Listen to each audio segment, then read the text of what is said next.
Warning: some contents may be disturbing. Viewer discretion is advised.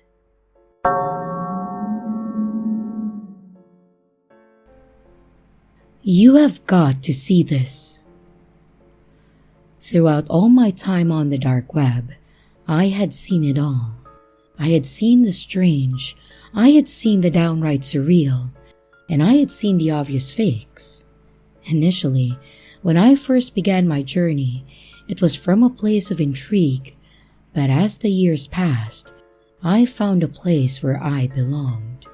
The people, these people, the ones who create this open space with no censorship, just pure truth, these were my people.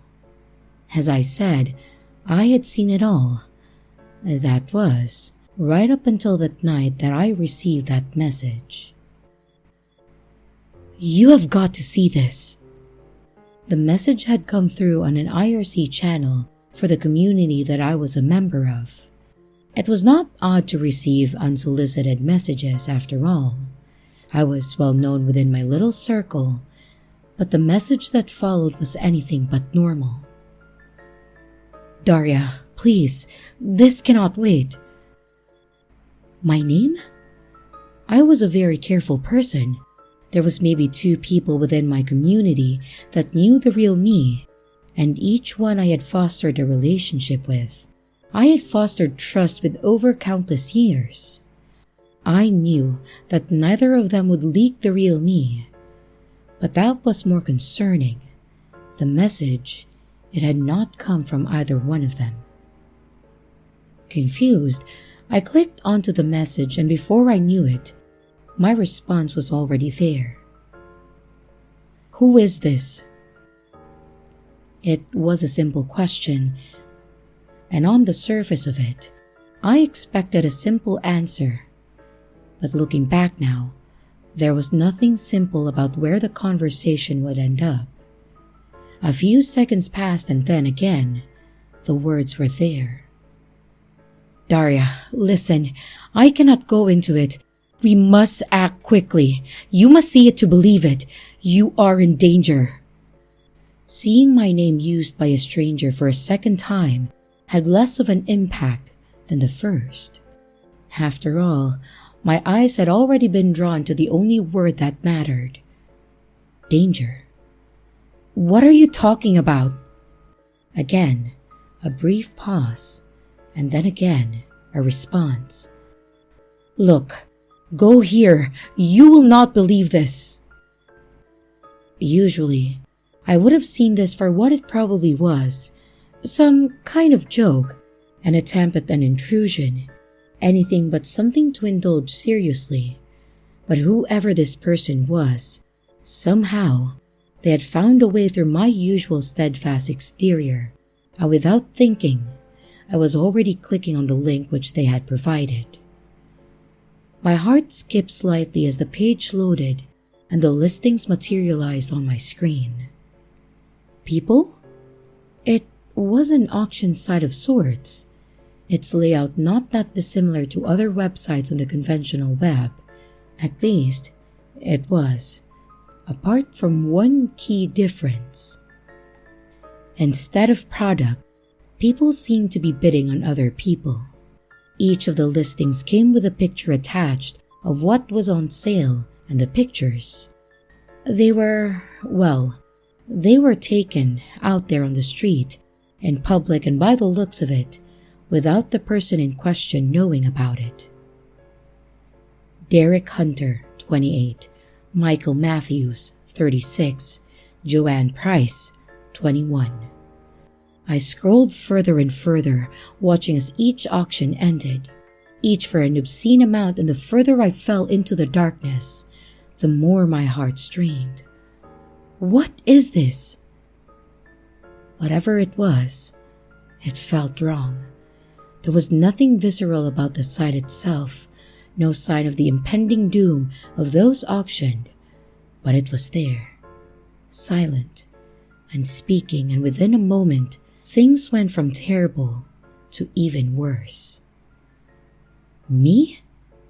My eyes settled upon the listing as they did, My hand shook. Daria Wood, 27. Just like the others, there was a picture for the potential buyers. And just like the others, their image contained the usual sink of voyeurism. It was me, taken just outside of class one day. Wait, that was yesterday. My eyes moved from the pictures as the blood burned within my veins until finally settling upon the auction timer. I watched on as it counted down as the bidding exploded. 10,000, 10,500, 12, 15, 17. It kept going and going until finally the clock struck 0 and the price settled on 67,000. And then another message appeared on my screen. Thanks for indulging me a little here, Daria. I just needed time to trace your home address through our chat. I'm so glad that we could find you a new home. Somewhere where you belong. The winner bidder has paid, and it's time to settle. Be seeing you soon. Daria Wood of 87 Oak Drive. Be seeing you real soon. And then, as quickly as the message had appeared, it had gone. A million different thoughts were there. They ranged from the extreme all the way through to confusion. But within the midst of it all, there was one stronger than all else. It pulsated, it oozed, and it tore against the very fabric of my being. Somewhere I belong.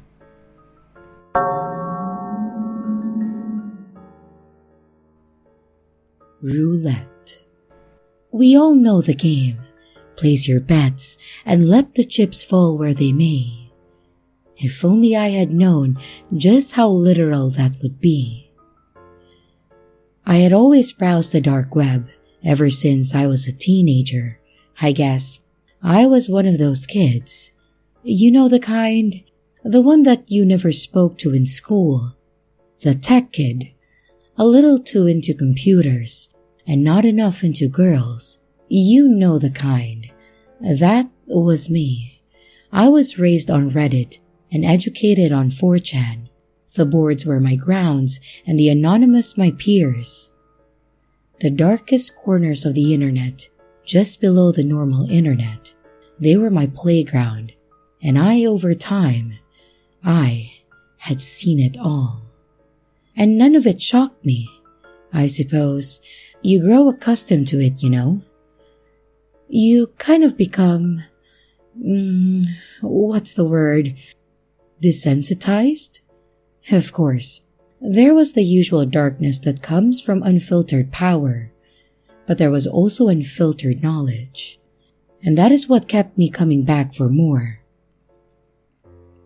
Throughout my life, my mind was always open, so the ability to consume was unrelenting. I was a logical person. I saw the world through the lens of rules, and I always sought ways to skew the rules in my favor. It was my passion, but more importantly, my downfall. The ultimate risk. It called to me. It beckoned me, and it resonated as my hand moved without a second thought. What will you sacrifice to win? The title of the page was new. The title of the page was odd, and the title of the page called to me. And before I knew it, I was there. Are you willing to spin the wheel in the ultimate game of risk and reward? Of course, I was. My entire life was spent on a pedestal, one which sat a reasonable distance above that of my peers. I was more intelligent. I was more deserving. And I was more foolish. But hindsight does little to solve the mistakes of your past. The page was nothing more than a visual representation of a roulette wheel.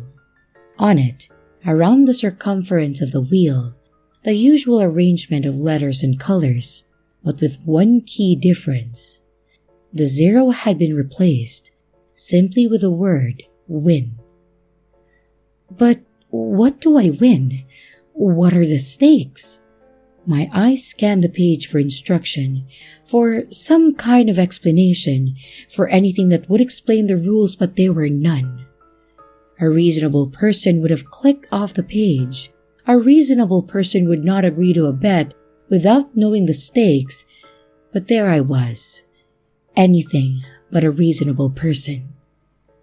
In a moment, my mind was set, and in another, the wheel was already moving. The virtual ball moved, it danced, and it clicked until finally, it came to rest on black 21. I expected some kind of feedback, a message or some kind of notification to let me know the outcome, but I guess, looking back now, the outcome spoke for itself. Annoyed, I clicked again, and when the ball failed to land on win, I clicked once more, and when that time I failed to achieve the desired result, I clicked the third time. All three instances resulted in nothing. No lackluster apology, no beckon to try once more, no call to aspire to be better, nothing. Annoyed, I called it a night and went to sleep. The next morning is when I got the news. My mother, my father, and my sister, all three of them, one day they were breathing, alive, with their plans, with their futures, and in a second, with a turn of a wheel, the car that they were in was struck by a lorry. And from that day on, everything changed. There were reports, there was a funeral, there was grieving, and then there was acceptance, but within me, there was nothing but a deeper conviction. I could not stop. The wheel had taken from me, that much was clear, and I knew what it could continue to take. I knew of the risk, of what else could be lost, but still, I was yet to land on that elusive tile. What could it give to me? What would the rewards be? Can it undo my mistakes? Those are the questions that I continue to ask myself with each spin. Is there a way back? Can it give back what it has taken? I am yet to find out. 1 spin, 2 spins, 10 spins. Place your bets and let the chips fall where they may.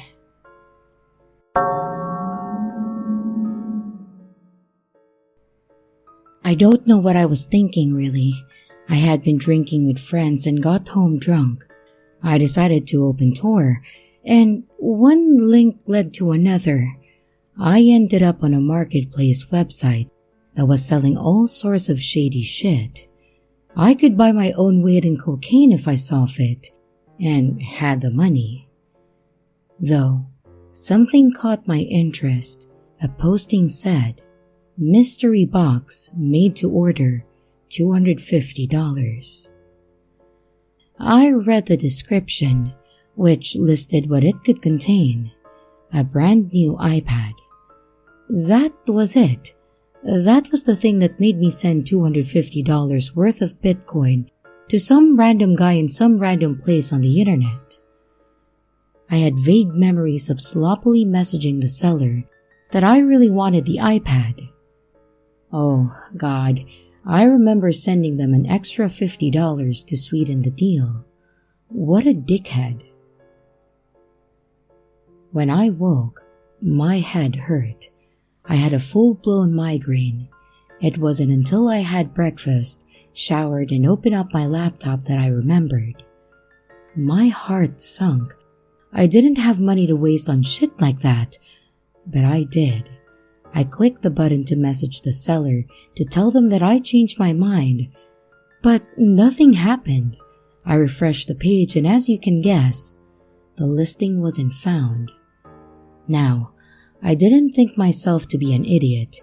I wouldn't fall for 411 scams. I know no Nigerian prince wants to send me money. But drunk me, he's a bit of an asshole. I checked my Bitcoin account to see it tell me that I was out of untraceable money. I swear, I had at least $750 worth in there. If you take the exchange rate of the day, with the way it fluctuates, it may have been only worth $300. I was depressed for the rest of the day. I promised myself that I wouldn't do anything like that again. But then, drunk me is a real, you know. Weeks passed and I completely forgot about it. To be honest, I didn't want to remember how stupid I was. Today, though, I did remember. I walked downstairs to see a large brown box on the kitchen table, addressed to me.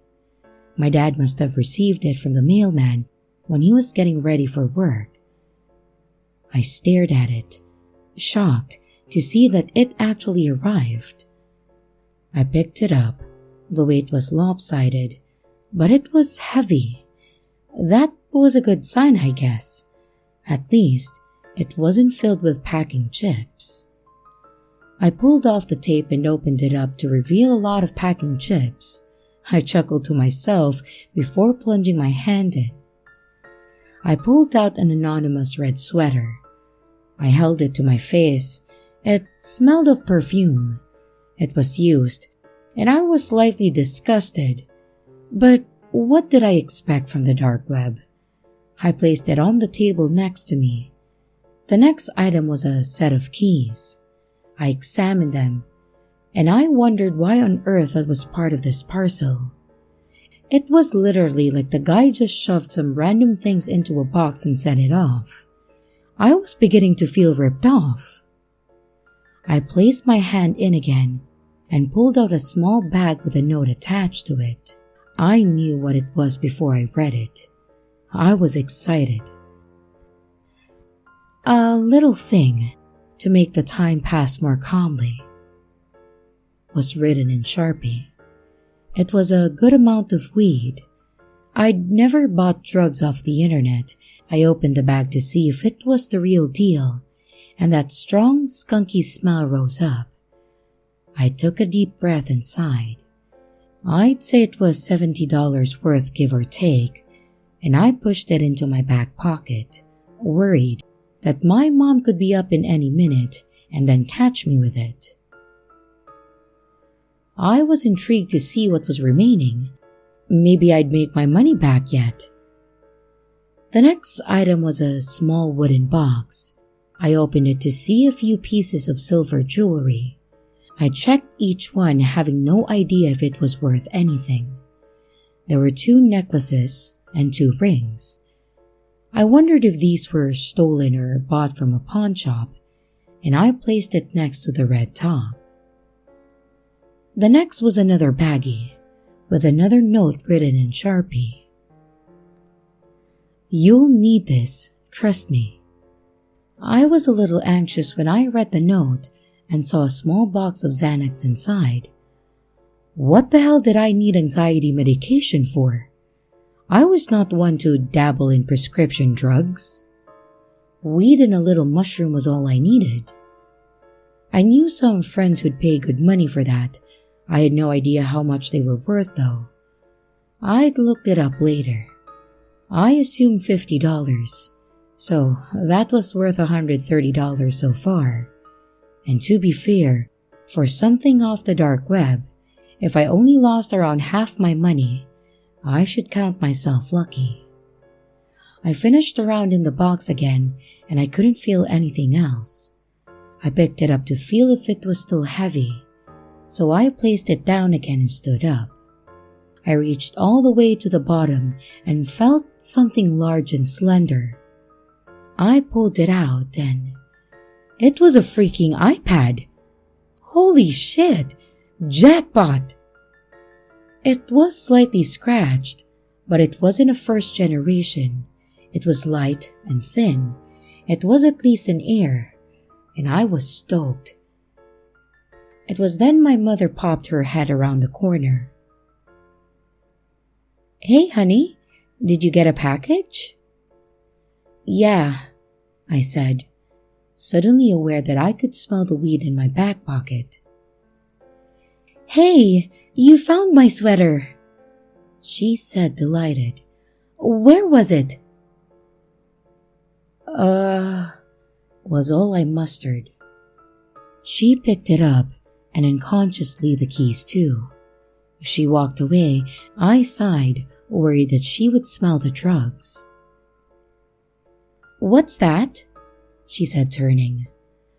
I'm holding it for a friend, I said without thinking. What? She said, not paying attention. What's my jewelry box doing down here? I stared at my mom slack-jawed. She picked it up and opened it, studying if anything was missing. Well, answer me, she demanded. It was in the package, I said honestly. Don't bullshit me. Were you going to sell this? No, I promise. Just wait until your dad gets home. Jesus, Darren. I swear, this is not your stuff. It was in my package that I bought off the net. You expect me to believe you bought my exact top and my jewelry box off the internet? Why in God's blazes would you do that? It was a mystery box. It could have contained anything. You come up with some shit sometimes. I think it's best if you go to your room. I'm 17, I said. When you're under our roof, it's our rules. I picked up the iPad and went upstairs. I laid on my bed and turned the device on. I was surprised to see it still had power. A few non-standard apps appeared on the desktop as I swiped to unlock. Nothing of interest though. I checked the email program to see that it was blank, and I was worried that it was stolen. I knew I couldn't keep it there if there was any personal data on there. I checked the photo apps, and there were around a dozen photos. I tapped the first. It was a low-light shot of a street. It could have been any. I swiped, and the next was of the front of a house. The light was on in the front room, but in the low light, it overexposed the shot and made it hard to see any detail. The next one was of the side of a house. The horizontal white wood siding looked similar to ours. The next was of what appeared to be a rear door. Then, one of a kitchen. I did a double take. The place looked identical to ours. Then, one of a living room. The TV bright and hiding the faces of the people who sat on the couch and chair. Then, one of the stairs. The brown wax wood of the floor was uncanny, and my heart thumped in my chest. Then one of the landing. This was no coincidence. It was our house. The family portrait that hung on the far side wall, even in the low light, was obviously ours. I panicked, and I didn't want to swipe again. Though I did. My parents' bedroom. My mother asleep on the bed.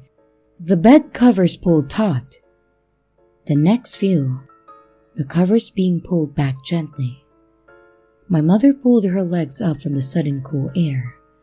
The cupboard open, a black gloved hand reaching out and searching, the hand holding a red sweater, a dark photo with lines of light obscuring the view. Another dark photo. This time, the exposure was better, and I see it's from inside the cupboard. My dad was in the room.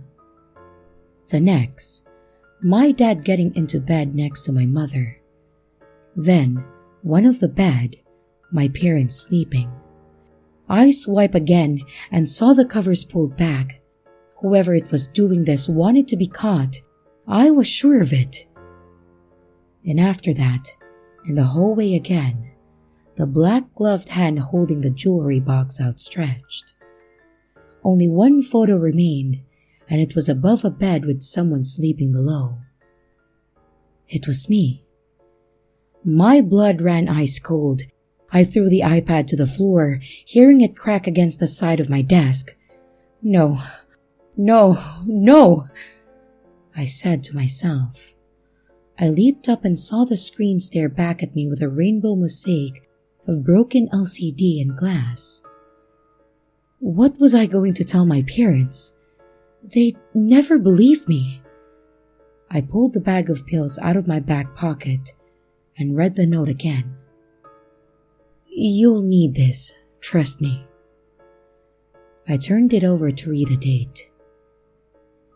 07/21/2018. It must have been when the package was sent. I read it again, and I realized that's tomorrow, Saturday. Hell, what does it mean? I have to warn my parents. Please, if you don't hear from me, call the authorities. I fear the worst. And here are the top comments for my last video.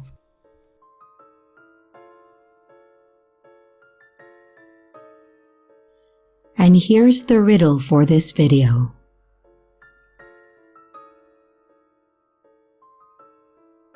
Hello everyone, it's your creepy sister here. Thank you so much for watching the video. I really appreciate each and every one of you.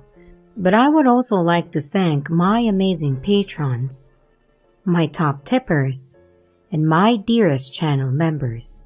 Thank you very, very much. I really appreciate it with all of my heart. If you want to support the channel further, you could also choose to become a patron, a tipper, or a channel member. But remember, it's appreciated, but never a requirement. I would also like to announce that we have merch now.